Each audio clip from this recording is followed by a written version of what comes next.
The hum of a honeybee in flat is the smallest sound of a vast civilization. In Ashley County, Arkansas, where river cane and pine stand shoulder to shoulder, bees are far more than a curiosity at a countryside. They are a quiet cornerstone of the county's living ecology. The flat lines of bees, invisible to most of us, weave together farms, forests, and field edges into one continuous landscape of pollination and renewal. To understand the bees of Ashley County is to glimpse the intricate, interdependent web that sustains both nature and community. Across the patchwork of delta farmland and timberland ridges, two main genera of bees define the region's story: Apis and Bombus, the honeybee and the bumblebee. The European honeybee, Apis mellifera, introduced to North America in the 1600s, is now fully naturalized, moving through the wild as freely as any native species. Bumblebees, by contrast, are indigenous, descendants of ancient pollinators that evolved alongside native wildflowers and hardwood forests long before settlers arrived. Together, these species perform an ecological ballet. The honeybee is tireless forager, visiting thousands of blooms daily, and the bumblebee is powerful specialist, capable of buzz pollination, vibrating flowers to release hidden pollen. Ashley County's bees are products of its geography. The county sits at a crossroads of two major ecoregions, the Mississippi Alluvial Plain to the east and the West Gulf Coastal Plain to the west. Each side offers distinct resources. The eastern delta provides open croplands rich with flowering soybeans, clover, and cotton, vast fields that support the industrial strength of large apiaries. The western hills, meanwhile, are stitched with pine and hardwood, home to native shrubs and wildflowers that sustain smaller feral colonies. Between them flows Bayou Bartholomew, the longest bayou in North America, lined with buttonbush, willow, and swamp privet, all nectar sources vital for early season forage. In these varied habitats, bees are both wild and managed, both agricultural workers and forest citizens. A single hive of honeybees can visit more than 2 million blossoms in a day. Multiply that by dozens of hives scattered across the county, and the impact is staggering. Local beekeepers report stronger yields in nearby watermelon and soybean crops, and research from the University of Arkansas confirms what every farmer already suspects: where bees thrive, so do fields. But this exchange is not one-sided.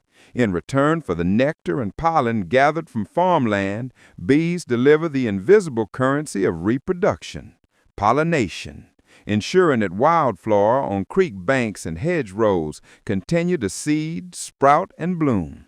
The result is a landscape that pulses with continuity, one generation of plant life feeding the next.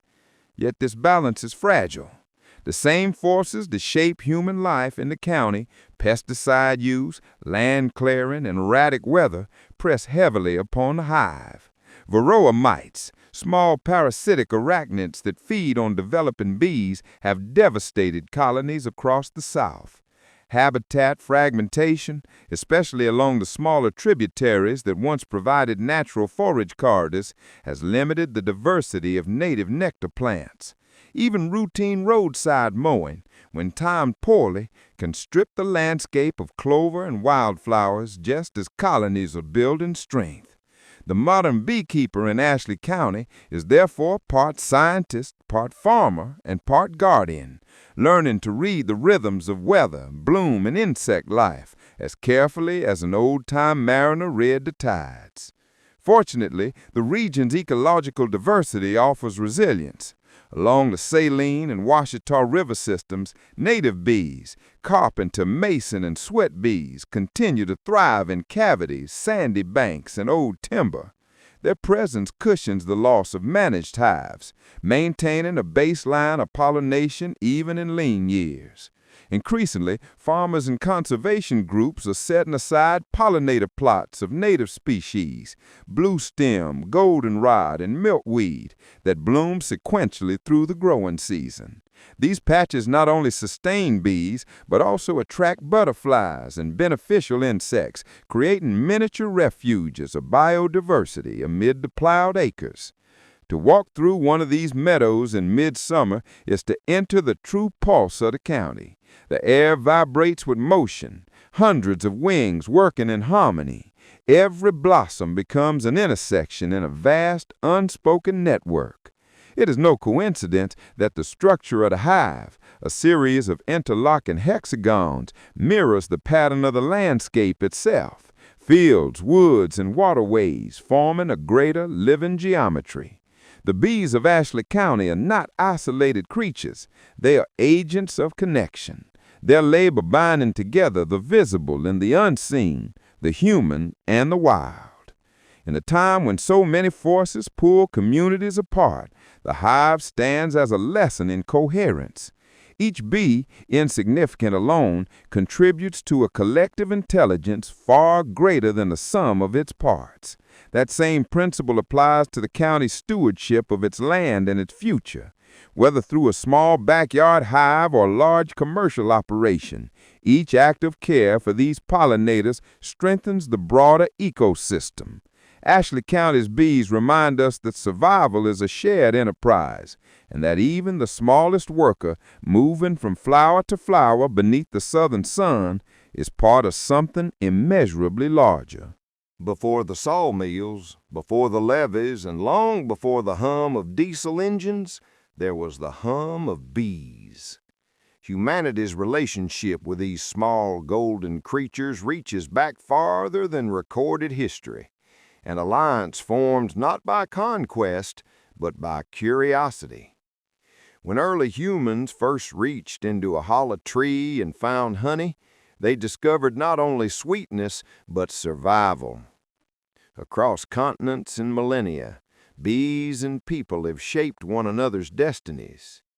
That ancient partnership still lives in the pastures and pine woods of Ashley County. The first humans to settle this region, the ancestors of the Caddo and Quapaw peoples, would have known the wild bees of the southern forests. Long before European settlers imported the European honeybee, Apis mellifera, native pollinators thrived here in the warmth and humidity of the Gulf coastal plain.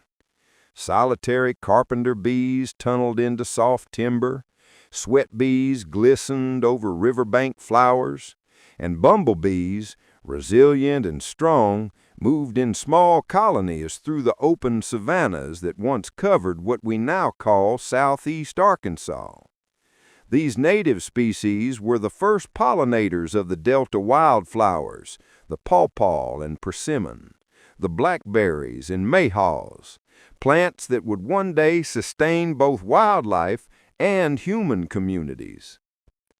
When European colonists brought Apis mellifera to North America in the early 1600s, they did so for the same reasons people keep bees today: wax, honey, and pollination. The bee spread across the continent faster than any other domesticated species, traveling in the wake of settlement, often outpacing it. Native nations called the honeybee the white man's fly, for its arrival heralded the approach of homesteads and fences. By the time Arkansas became a territory in 1819, bees were already well established in the wild, feral swarms inhabiting hollow cypress trees and pine snags along the bayous. What began as a European transplant became in time a naturalized citizen of the Arkansas woods.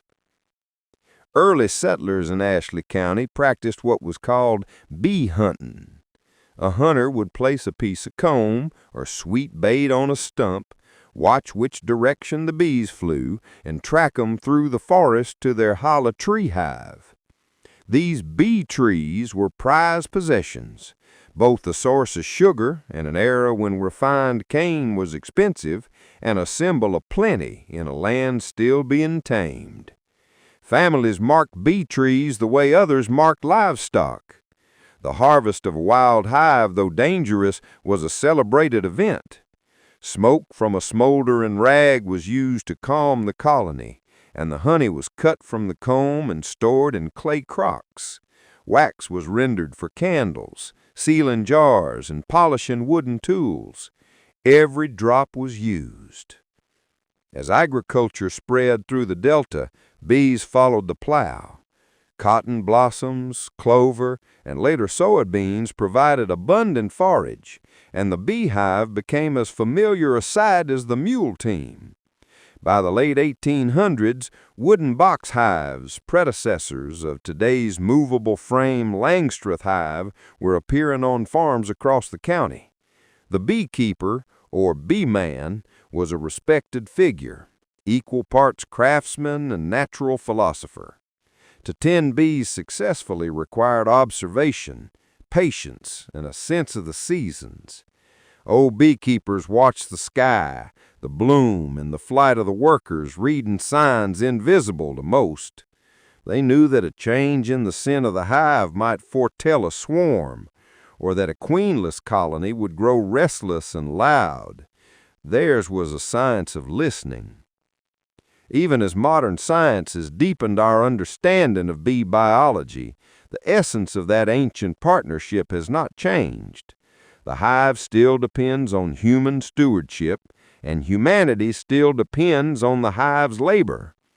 Each jar of local honey is the distillation of thousands of foraging trips, each worker bee gathering nectar drop by drop from blossoms scattered across miles of countryside. The honey we taste today carries the imprint of this land, the faint tang of sumac, the sweetness of clover, the resinous undertone of pine. It is, quite literally, the flavor of Ashley County. But this partnership extends beyond honey. It is ecological, spiritual, and symbolic. Bees teach us about cooperation, order, and sacrifice. Each worker's life is short, barely 6 weeks in summer, but her energy contributes to the continuity of the colony. The hive endures through the collective. That principle is echoed across cultures. Egyptians linked bees to resurrection, Greeks saw them as messengers of the gods, and early Christians adopted the hive as a metaphor for the faithful community. Even in rural Arkansas, the beekeeper's veil and smoker carry a quiet reverence. To open a hive is to open a living city, a heartbeat of creation. Today, as industrial agriculture and habitat loss threaten pollinators worldwide, the old alliance faces new tests, yet it endures here, sustained by a generation of local keepers who blend tradition with modern science. Their hives, scattered from Longview to Milo, from Hamburg to Crosset, represent both livelihood and legacy. They are the inheritors of that ancient bond, a reminder that our survival is bound to the smallest wings in the county. In the slow rhythm of bee flight, one can still sense continuity stretching back through centuries, connecting us to those first keepers who reached into a wild hive and found something holy. The partnership between humankind and the honeybee is not merely about sweetness. It is about mutual endurance, trust, and the shared labor of making the world bloom again each spring. A beehive is more than a wooden box in a pasture. It is a living organism, a city with heartbeat, rhythm, and purpose. To the untrained eye, the hive seems a mystery of movement, thousands of bees darting in and out, clouds of golden bodies circling in the sun. But to the beekeeper, it is a finely tuned system, where every space, sound, and scent carries meaning. Within those narrow walls of wax and wood, life unfolds with mathematical precision, guided by instinct older than human memory. The modern hive, as used across Ashley County and beyond, is a design born of both science and reverence. The most common form, the Langstroth hive, was patented in 1852 by Reverend Lorenzo Langstroth, a clergyman and naturalist, who discovered what he called bee space, the exact gap, 3/8 of an inch, bees will leave open between their combs. Any smaller, and they fill it with wax. Any larger, and they build new comb or seal it with propolis. By giving bees their preferred dimensions, Langstroth allowed humans to work within the hive without destroying it, a balance of respect and utility that forever changed apiculture. But the true architecture of a hive predates any patent. It exists in the bees themselves. Every colony has 3 castes: queen, worker, and drone, each fulfilling a vital role in the larger organism. The queen, long-bodied and purposeful, is the sole fertile female, mother to every bee in the hive. She does not rule by command, but by chemistry. Her pheromones unite the colony's behavior. The workers, all sterile females, form the labor and heart of the hive. They forage, build comb, nurse larvae, guard the entrance, and even regulate temperature by fanning their wings. The drones, large, heavy-bodied males with big eyes, exist for a single purpose: to mate with a virgin queen. Once their role is complete, they are expelled, a harsh reminder that efficiency governs all life within the hive. Inside, the hive is a vertical world of wax. The uppermost frames hold stored honey, sealed with thin caps of white wax that glimmer like porcelain. Below lies the brood nest, the nursery, where the queen moves methodically across the comb, laying up to 1,500 eggs a day in the spring. Each cell is a cradle precisely shaped, a hexagon whose geometry allows maximum strength with minimal material. Within 3 weeks, those eggs become adults, emergent to take their place in the complex society outside. The hexagon, repeated tens of thousands of times, becomes the blueprint of life itself, a symbol of balance, efficiency, and interconnection. Every sense inside the hive serves communication. Bees speak through vibration, scent, and dance. When a worker returns from a successful foraging trip, she performs the famous waggle dance, a figure-8 motion that encodes the direction and distance of the nectar source relative to the sun. To watch it under red light, bees cannot see red, is to witness living geometry, an act of language without words. The hive listens. The air trembles with low continuous hums, each with its own meaning: contentment, alarm, or the eerie piping tone of a virgin queen preparing to emerge. For a beekeeper, learning to hear these frequencies is as essential as reading the weather. The interior climate of a hive is as carefully managed as any human dwelling. Bees maintain a temperature of about 95 degrees Fahrenheit in the brood area, regardless of the weather outside. In summer, they fan cool air through the entrance. In winter, they cluster tightly, vibrating their flight muscles to generate heat. The outer combs become insulation, and the bees rotate positions like sentinels, sharing warmth through constant movement. When humidity rises, they gather droplets of water to evaporate and cool the colony. Such precision seems mechanical, yet it is achieved through instinctive cooperation, a living thermostat powered by cooperation. For beekeepers in Ashley County, understanding this inner architecture means more than extracting honey. It is about respecting the natural logic of the hive. Each inspection is a dialogue. Are the brood patterns healthy? Is the queen laying consistently? Are there signs of disease or overcrowding? Experienced keepers move slowly, letting the hum of the bees set the pace. Too much haste or rough handling can trigger alarm. Too little attention, and pests or imbalance can ruin the colony.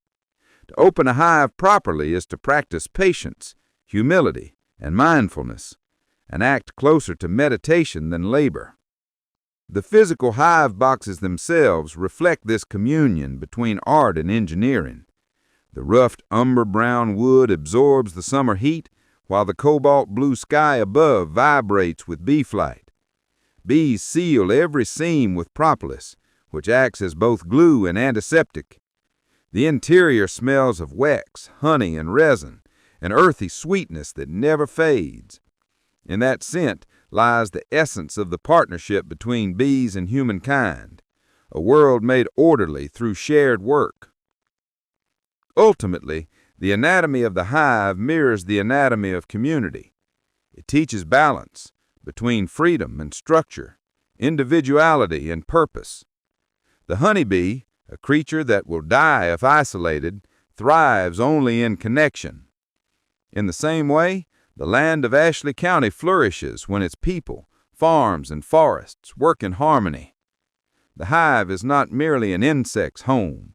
It is a model of how life organizes itself toward survival. To peer into its chambers is to witness nature's quiet perfection, a cathedral built of wax and will.